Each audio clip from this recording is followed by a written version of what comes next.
इन्हीं बातों की आवश्यकता है। और भंते जी जैसे हम बोल रहे थे कि भंते जी वाक़ई में नेट सेट वालों को पढ़ाते हैं और भंते जी ने एक बात कही है कि जो बौद्ध साधु है, भिक्षु है, वो पाली के साहित्यिक होने चाहिए, पाली के स्कॉलर होने चाहिए।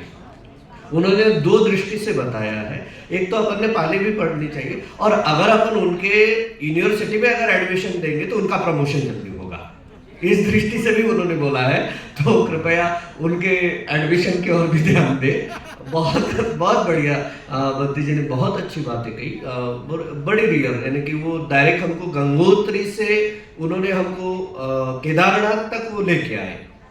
क्योंकि गंगोत्री से केदारनाथ तक की जो गंगा जी है यानी कि नदी जो है, पहले समय में हर नदी को गंगा जी कहते थे, उन्होंने वाकई में हमको प्योर दर्शन दिया है।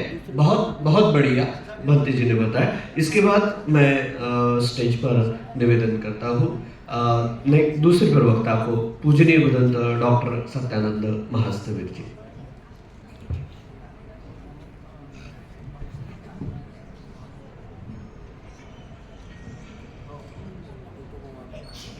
गारोच निवातोच संतुष्टीच कथपुय्यता कालेन धम्म सवनम एतम मंगलम उत्तम। अर्थात गौरव करना, शिल्प सीखना, सम्मान करना और समय समय पर धम्म श्रवण करना, महामंगल सूत्र में ये जो बात हमको तथागत ने सिखाई, उन तथागत को मैं त्रिवार अभिवादन करता हूँ, जिनके कारण आज हम बौद्ध बने हैं, सम्मान से जीवन जी रहे हैं। बोधिसत्व चरित, बोधिसत्व डॉक्टर बाबा साहब अम्बेडकर, इनको त्रिवार अभिवादन करता हूँ। मंच पर विराजमान सदा पूजनीय भिक्षु संघ, इनको त्रिवार अभिवादन करता हूँ, जिनके कारण ये महासम्मेलन, विश्व शांति सम्मेलन हो रहा है। हमारे गुरुवर्य पूजनीय भदंत शांतरक्षित जी महास्थविर, इनको मैं त्रिवार अभिवादन करता हूँ, जिनके निमित्त से आज विश्व शांति महासम्मेलन, बौद्ध सम्मेलन हो रहा है। और इस सम्मेलन में भारत में जितने भिक्षु संघ के टुकड़े हैं, उन टुकड़ों के सभी लोग मौजूद हैं। जैसे कि भदंत प्रज्ञादीप महाथेरो अखिल भारतीय भिक्षु संघों के सुप्रीमो का कहा जाए तो भी उनको भी मैं वंदन करता हूँ। फिर भी हमारे आस पड़ोस के प्रदेश से आए हुए भदंत जो नेपाल से है, ब्रह्मा से है, वियतनाम से है, उन सबको भी मैं वंदन करता हूँ। उसके बाद हमारे भिक्षु महासंघ के पूर्व मुख्य सचिव भदंत प्रज्ञाशील जी और भदंत महासचिव भदंत यश काश्यपायन जी, उसके बाद ससायता भिक्षु संघ भी यहाँ उपस्थित है, और हमारे बड़े बुजुर्ग भदंत जो महास्थविर है, हमारे पुराने सहकारी भदंत संगानंद महास्थविर, इनको मैं वंदन करता हूँ। भदंत सुमनंद महास्थविर, इनको वंदन करता हूँ। भदंत प्रियदर्शी महास्थविर, जो खास तौर से नागपुर के ज्येष्ठ भिक्षु में से एक है और वे यहाँ उपस्थित है, मेतानंद जी भंते, और हमारे बुद्धघोष भंते जी और जीवक भंते जी, और उसके पश्चात संघकीर्ति भंते जी, राहुल भंते जी यवतमाल से, बुद्ध गया से खास तौर से आए सुमंगल भंते जी, और भी बहुत सारे भंते जी। और इस कार्यक्रम की बहुत सारी अच्छी बातें जिन्होंने गाइडलाइन दी, हमारे पूजनीय भदंत मेतानंद जी महास्थविर। साथ ही इस कार्यक्रम के ऑर्गेनाइजर भदंत धम्मांकुर महातेरो, भदंत जीवन ज्योति, जीवन ज्योति का विशेष रूप से नागपुर में ये कहा जा सकता है कि भंते जी को अगर गौरव से उन्होंने नागपुर में रखा, गुरु जैसा सम्मान, गुरु का ही सम्मान देकर, वो जीवन ज्योति भंते जी जिन्होंने ये काम को किया। और कुछ और भी भंते जी है, जैसे हमारे अमोल मोदी भंते जी, चंद्रमणि भंते जी अमरावती के, डॉक्टर दामोदर जी, और अपने धम्मोदर भंते जी जो नागपुर के हैं, और सामने भी कुछ भंते बैठे, भंते अभय नायक, और भी ऑर्गेनाइजर कमेटी में जिन्होंने विशेष परिश्रम किया, धम्मानंद भंते, धम्मानंद खापरी नागपुर, और जो भी भंते जी गण। तो आज का जो कार्यक्रम है वो गुण गौरव करने का कार्यक्रम है। गारवोच निवातोच। बहुत सारे लोग कहते हैं कि भिक्षुओं ने जन्मदिन क्यों मनाना चाहिए, तो भाई गौरव तो करना चाहिए, उनके पुण्य का अनुमोदन करना है, क्योंकि वो जन्मे नहीं होते तो वो बनते भी नहीं बनते। तो ये प्रश्न जब कहा गया उपस्थित किया गया, इस प्रश्न का कोई औचित्य होता नहीं, क्योंकि जिन्होंने चिवर लिया, अगर वो चिवर लेने के लिए उनका मन नहीं होता तो वो चिवरदारी नहीं होते। इसीलिए दोनों का भी, और वो बनते हमारे अपने बनते श्रीपाद ने प्रश्न किया कि मई महीने में उनकी उपसंपदा हुई थी, और मई महीने में उपसंपदा होने के कारण ये जन्मदिन मनाया जाता है। खास तौर से कुछ गृहस्थों का मैं जिक्र करूंगा कि बरूड तहसील में सिंधुबाई हरले, चिरकटरावजी परिवार के, उनके साथ साथ सुरेश हरले, इनका भी कुछ महत्व है बंती जी के जीवन में, क्योंकि बरूड तहसील से खास पहचान बंती जी को मिली। जब मैं 87 में चिवरधारी बना, मुझ पर भदंत धम्मदर्शी महाथेरो, धम्म प्रकाश महाथेरो, धम्मानंद महाथेरो, इनका प्रभाव था। मेरे परिवार में मैं जब छोटा था तो आते जाते रहते थे, तो मेरा मन भिक्षु जीवन की ओर झुका हुआ। उसके बाद मैंने जब चिवर लिया 89 में, जो प्रवचित हुआ, उसके बाद प्रवचित होने के बाद मैं घूमते घूमते धम्म प्रकाश भंते जी ने बोला कि कुछ दिन इस गांव में भंते जी रहते हैं बडनेरा में, वो उनका नाम था ठिट्टबोधी महाथेरो, और ठिट्टबोधी महाथेरो जी बडनेरा में रहते थे, तो उनके पास मैं चला गया। मुझे अच्छा लगा, और उनका व्यक्तिमत्व देखकर, उनका प्रवचन देखकर, उनका जीवन का, सॉरी मैंने भिक्षुनी संघ का नाम नहीं लिया, या विशाखा नाम की भिक्षुनी है जो बहुत पुरानी है, और विशाखा नाम की भिक्षुनी, उनका कुछ योगदान है। शिलाचारा भिक्षुनी, शिलाचारा जी भिक्षुनी है, उनका खूब योगदान है। वो पूजनीय भिक्षुनी संघ यहाँ पर खास तौर से उपस्थित है, तो भिक्षुनी संघ का भी जिक्र होना चाहिए। तो मैं ये बात कह रहा था कि बडनेरा में मैं जब गया तो उनके पास रहने लगा, तो उनका व्यक्तिमत्व बहुत अच्छा था। उनके मुंह में बहुत मिठास थी, प्रवचन में भी वाणी थी, मधुर वाणी में प्रवचन दिया करते थे। तो वो ठिठबोधी बनते थे। हुआ ऐसे कि वहाँ पर शांतरक्षित बनते जी आए। जब शांतरक्षित बनते जी वहाँ पर आए तो उनके पास 2 भिक्षुनियाँ थी, प्रज्ञाशिला और धम्मशिला। आज वो कहीं दिखाई नहीं देते।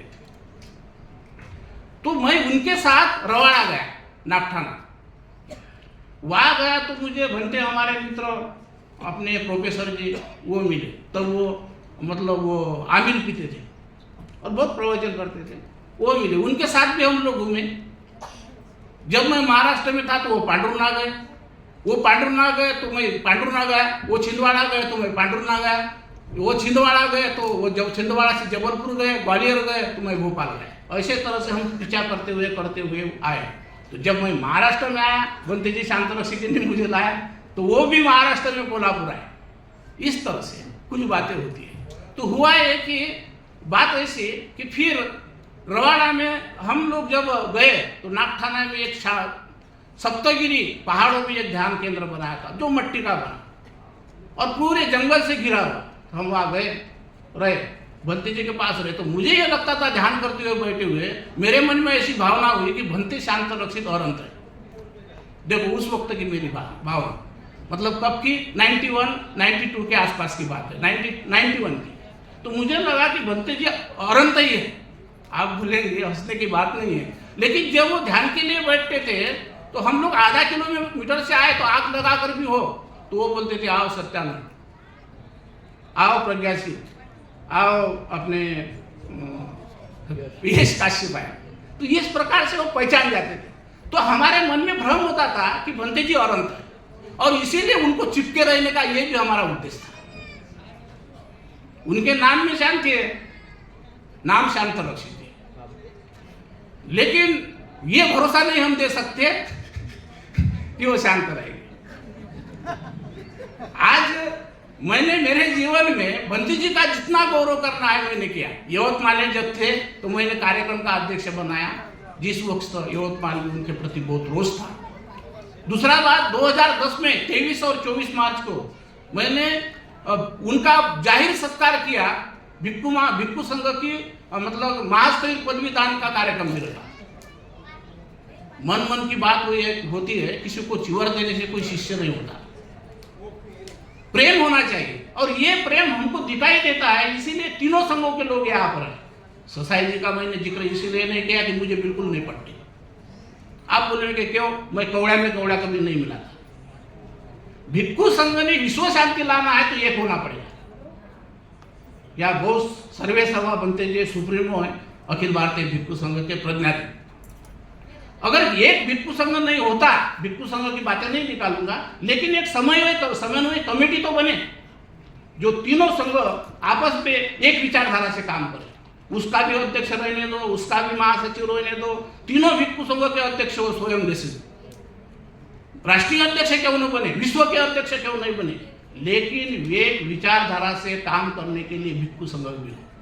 बहुत अच्छी बात है कि भदंत शांतरक्षित महास्थविर जी का पुण्य है, इसीलिए भारत के सभी टुकड़ों के भिक्खु संघ यहाँ पर उपस्थित है। और कितनी पावर है कि तीनों भिक्खु संघ यहाँ इकट्ठा होते हैं, तो उनका कुछ कारण है, और वो कारण है उनका आंतरिक मन, उनका प्रेम। वो प्रेम ऐसे है कि हम दूसरों के चले लेकिन उनको गुरु मानते हैं। प्रज्ञा सिंह जी भी मानते हैं, दूसरे यश काश्यप जी भी मानते हैं, हम भी मानते हैं, और गुरु के कर्तव्य भी हमने निभाए, और ये सबने करना चाहिए। मैं ये नहीं कहूंगा कि उनके पीछे उनके शिष्य इस बात में पीछे छूटे हैं।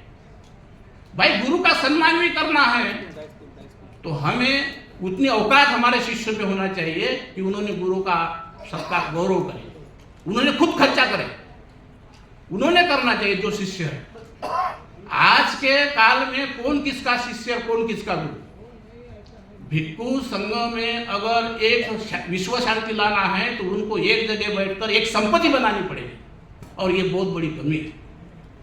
और वो कमी को जब तक भिक्खु संघ नहीं दूर करता, अगर भिक्खु संघ एक हो जाए तो मेरी 2 कोटी की संपत्ति मैं कभी भी भिक्खु संघ के नाम करता। दूसरी बात कि भिक्खु संघ चाहे कितने भी रहे, लेकिन एक विचारधारा से काम। हमारे जीवन में भदंत शांतरक्षित महास्थविर जी की बहुत उपलब्धि है। जब वीरत्न 7वीं कक्षा में था तो पहली बार बुद्ध गया, उन्होंने हमको दिखाया, वो भी फ्री में नहीं, रिजर्वेशन करके हमको लेके गए। टेस्ट ट्रेनिंग उन्होंने हमको दिलाया। हम ये उपकार मानते हैं, ऐसा नहीं कि नहीं मानते, लेकिन कभी कभी जब बड़ों का भी आशीर्वाद कम हो जाता है तो दुख होता है। कुछ बातों को समझना है। मैं स्पष्ट रूप से बोलने वाला आदमी। हमारे ऊपर बहुत प्रेम बनते जी का है, और वो प्रेम होने के कारण वीरत्न का भी, जितना वीरत्न ने भी हमको कोई कसम नहीं छोड़ी। वीरत्न जा कई अच्छे स्थलों में गया है तो पहली बार में एरोप्लेन में बिठाने का श्रेय भी वीरत्न को जाता है। हमारे साथ जब कोई भिक्खु बड़े गए, 50-50 हजार रुपए का दान भी वीरत्न ने दिया है। ये बीच भी दान के शांतरक्षित भक्ति जी के जो पूर्व पुत्र थे और आज के धर्म पुत्र वीरत्न में है। आज बहुत सारे जो आज ये कार्यक्रम जो बनाया गया तो उसमें काफी योगदान मेहनत बनते वीरत्न की है, भदंत वीरत्न जी की है। आज जो ये पूरे विश्व का भिक्खु संघ यहाँ दिखता है उसके पीछे भी भदंत वीरत्न जी है। ऐसे नहीं होता मेरे गुरु है। गुरु बनने के लिए त्याग करना पड़ता है, गुरु की सेवा करने के लिए। गुरु की बुराई करे, गुरु के पीछे ये करे, इससे गुरु का गौरव नहीं बढ़ता। गुरु कैसा भी हो, गुरु को आगे बढ़ाने के लिए उनके नाम रोशन करना पड़ेगा। और जो करने का प्रयास हम लोगों ने किया, जिसमें प्रज्ञाशील बनते थे, यश काश्यप थे, और मैं पीछे नहीं हटा, हमने किया। बाकी ने किया नहीं किया ये मुझे मालूम नहीं, लेकिन सचेत है, धम्मा अंकुर है, अपने जीवन ज्योति है, धम्मानंद है, जो भी लोग हैं, इन लोगों ने प्रयत्न किया। वो अच्छी बात है कि आज इतना बड़ा कार्यक्रम हो रहा है। भंते जी के कारण कई सारे भिक्खुओं की उपसंपदा हुई, ये भी उपलब्धि है। जिनकी उपसंपदा नहीं होना चाहिए ऐसे भी लोगों की उपसंपदा हुई और हमने की, लेकिन इस पर भी पाबंदी होना चाहिए। इसके लिए क्यों नहीं सोचते हम लोग। और भिक्खु संघ में जो भिक्खुनी संघ आज इतना बड़ा दिखता है ना, ये भी शांतरक्षित भंते जी की देन है। 2-3 भिक्खुनी थी पहले, हम जब भिक्खु बने थे 2-3 भिक्खुनियां थी। एक वो एक विशाखा माता जी थी अकोला में, और शिलाचारा माता जी। बाद में जितनी फैक्ट्री से निकली ना, तो वो भदंत हमारे गुरु जी की देन है। उपकार मानना चाहिए अपने भिक्खुनी संघ ने, लेकिन भिक्खुनी संघ मुझे कभी कभी लगता है कि अकृतज्ञ है, क्योंकि भिक्खुनी संघ का कोई बेस नहीं है। कितनी सारी भिक्खुनियां हैं, तो भाई भिक्खुनी संघ ने हमारे बनते जी संघान, उन्होंने भिक्खुनी संघ को बड़े इसके लिए उपसंपदा के लिए दी, लेकिन उसका मूल कारण है हमारे भदंत शांत रक्षी जी महास्त्री। और समन्वय करके कार्यक्रम में संघदान की परंपरा लाने वाले भी, आपको पता होगा महाराष्ट्र में सबसे पहले संघदान की परंपरा, महापरित्राण की परंपरा अन्य स्थलों पर अगर शुरू की, वो शांत रक्षित भंते जी की देन नहीं, धर्मकीर्ति भंते जी के पहले नहीं, वो मालूम है। मैंने वही राम नहीं बोला, मैंने ये बोला कि उसके पहले धर्मकीर्ति भंते जी के बाद में जब कोई महापरित्राण पाठ की जगह जगह शुरुआत की, उसकी शुरुआत भी शांत रक्षित भंते जी नहीं, राम नहीं है। क्यों राम है? क्योंकि नहीं, ये गलत है। क्योंकि हम लोग स्वयं जगह जगह में महापरित्राण पाठ करते थे, उनमें महापरित्राण पाठ करने वाले बहुत सारे भिक्खु होंगे। भाई कितने प्रज्ञानंद भंते जी होंगे अभी भी, हाँ, कोरोना मोदी भंते जी ने करवाए, कई सारे भंते जी ने। मेरे मुर्गी की एक टांग ऐसा चलकर नहीं रहता, वो हमने सबको साथ में लेकर काम करना है। वन में चलने से काम नहीं होता। जो शांत रक्षित भंते जी सभी भिक्खुओं को तू भी मेरा, तू भी मेरा, तू भी मेरा, ऐसा करके कारवा चलाया। जब वो अखिल भारतीय भिक्खु संघ के संस्कार उपसंपदा समिति के प्रमुख थे, उस समय में कितने सारे भिक्खुओं को उपसंपादित किया, और आज भी उपसंपदा समिति के प्रमुख है। लेकिन भंते जी ने वो बात कही, तो मैं उस बात पर नहीं जाऊंगा कि वो चुनाव क्यों नहीं होता, छोड़ो इस बात को। भिक्खु संघ ने विश्व शांति लाना है, तो हमको पहले शांत होना पड़ेगा। अगर हम शांत नहीं हुए उपदेश करने वाले भिक्खु, तो हम विश्व में शांति कैसे लाएंगे? विश्व में शांति लाने के लिए आज जैसे समन्वय हुआ है सभी भिक्खुओं का, तीनों भिक्खु संघ एक है, तो ये तीनों भिक्खु संघ जैसे एक हुए, तो वैसे एक विचारधारा से काम करना पड़ेगा पूरे भारत में। और मैं ये बता दूं कि अभी बुद्ध गया मुक्ति की बात चल रही थी, इसमें चलने कोई आवश्यकता नहीं इसकी, उसका नेतृत्व अभी भंते जी कर रहे हैं, लेकिन उसका प्रमुख नेतृत्व पहले ससाई भंते जी के बाद में भदंत आनंद महास्त्री ने किया, अभी भी कर रहे हैं। तो मैं चाहता हूँ भदंत प्रज्ञाशील जी ने जैसे आंदोलन छोड़ा और अपना खड़ा किया, तो मैं विनती करता हूँ अभी भी इस बच्चों से, इस मन से, कि वो अभी भी संयुक्त रूप से काम करें। बहुत नुकसान हो रहा है, कोई भी खड़ा होता है और समाज का शोषण करता है, और ये समाज का शोषण होता है सामान्य लोगों का होता है, बड़े लोगों का नहीं होता। और सामान्य लोग पैसा देते हैं। और भंते जी ने अगर संयुक्त रूप से शुरुआत की होती, तो आज जो लोग जिसको मतलब त्याग के बारे में, शील के बारे में, धर्म के बारे में कोई लेन देन नहीं, वो भी लोग मंच पर जाते हैं और उसको भी लोग पूछते हैं। ऐसी घटनाएं बड़े लोगों के कारण घटित होती है। तो मैं ये चाहता हूँ कि जैसे कि भदंत शांत रक्षित महास्त्री जी का हम 80वां जन्मदिन मना रहे हैं, तो और भी जन्मदिन मनाएंगे। हमारे जीवन में हमने मतलब एक बार नहीं, कई बार सम्मान से हम लोगों ने गौरव किया है, करते हैं। जहाँ मंच पर बैठे हुए अन्य कुछ भी लोग हैं, हमारे लोग होंगे, वो भी बनाते हैं। लेकिन मैंने व्यक्तिगत रूप से, मेरे मन से मैंने 2-3 बार गौरव करने का प्रयत्न किया।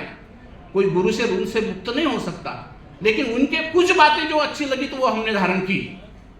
जो भंते जी की बातें अच्छी लगी वो धारण की, और उस बात को लेकर अभी भी चल रहे हैं।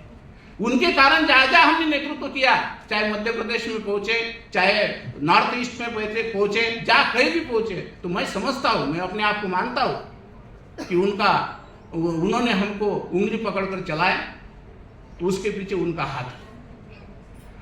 उसके बावजूद जो लोग भी ये इस कार्यक्रम को करने के लिए इतने छोटे स्तर पर क्या और बड़े स्तर पर भी कर सकते हैं। मई महीने में उनका जन्मदिन हुआ जब महाराष्ट्र मुक्त हुआ, महाराष्ट्र दिन, लेकिन आज मना रहे 1 तारीख से लेकर तो पूरे महीने भर जन्मदिन मना सकते हैं, बुद्ध जयंती मना सकते हैं। तो गौरव करने के लिए कोई तारीख निश्चित नहीं होती। उस जन्म का सार्थक तो उन्होंने कर लिया, क्योंकि चिवर में आकर लोगों को प्रेरणा दी, उनका सार्थक तो उन्होंने कर लिया। हमने उनके धम्म की बात को मानकर हमारा सार्थक करना चाहिए। और मुझे मंच ने बोलने का मौका दिया, मैं उनके प्रति मंगल कामना करता हूँ, कृतज्ञता व्यक्त करता हूँ। और भंती जी का कृतज्ञ रहते हुए, ऋणी रहते हुए मैं भंती जी को त्रिवार वंदन करके मेरे 2 शब्दों को ही समाप्त करता हूँ। सभी का मंगल हो, भवतु सर्वमंगलम्।